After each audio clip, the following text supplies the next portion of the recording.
Today we're going to walk through and talk about the digital age. I mean, if you think about how much the world has changed, credit departments and finance departments are going through a revolutionary amount of change.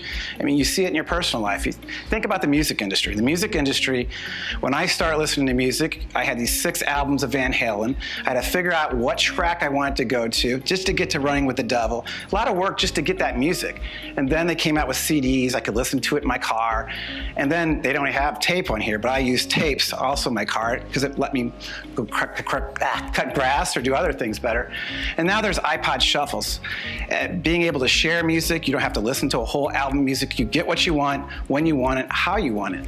And now there's even streaming services.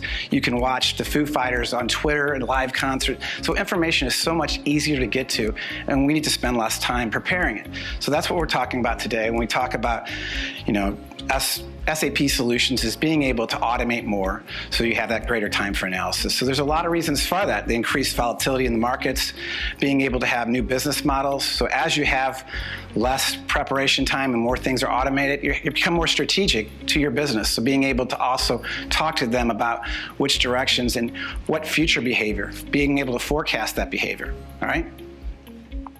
SAP has a whole digital strategy. So I've only been with SAP for about 8 years. And I came here from Bunge, North America, because I saw the beginnings of S4, what they were doing around the treasury space.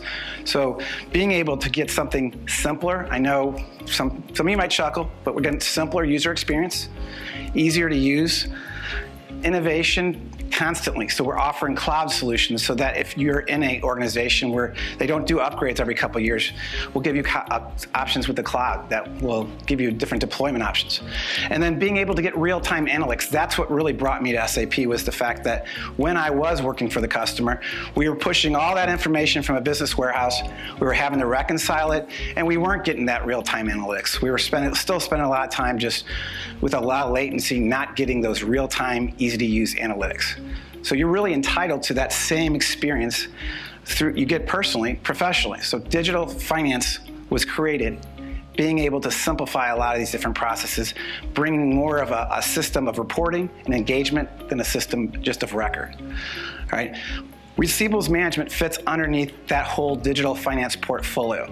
And within that digital portfolio, underneath that, the whole objective is to give you a holistic view, a 360 view of your customer, being able to reduce the debts, allowance for debt, being able to improve days sales outstanding, and being able to overall improve customer service.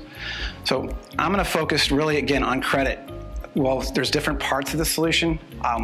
There's other opportunities to learn more. And in fact, we publish a lot now. We have an opensap.com website where you can take different classes. We also have Twitter feeds. We have YouTube videos. So these product managers get up and tell you what's in the latest release.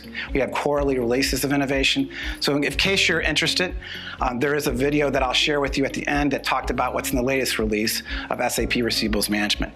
All right, so being able to take and reduce 10% more time around the write-offs of less around the receivables, being able to have a standardized credit policy, being able to manage credit exposure.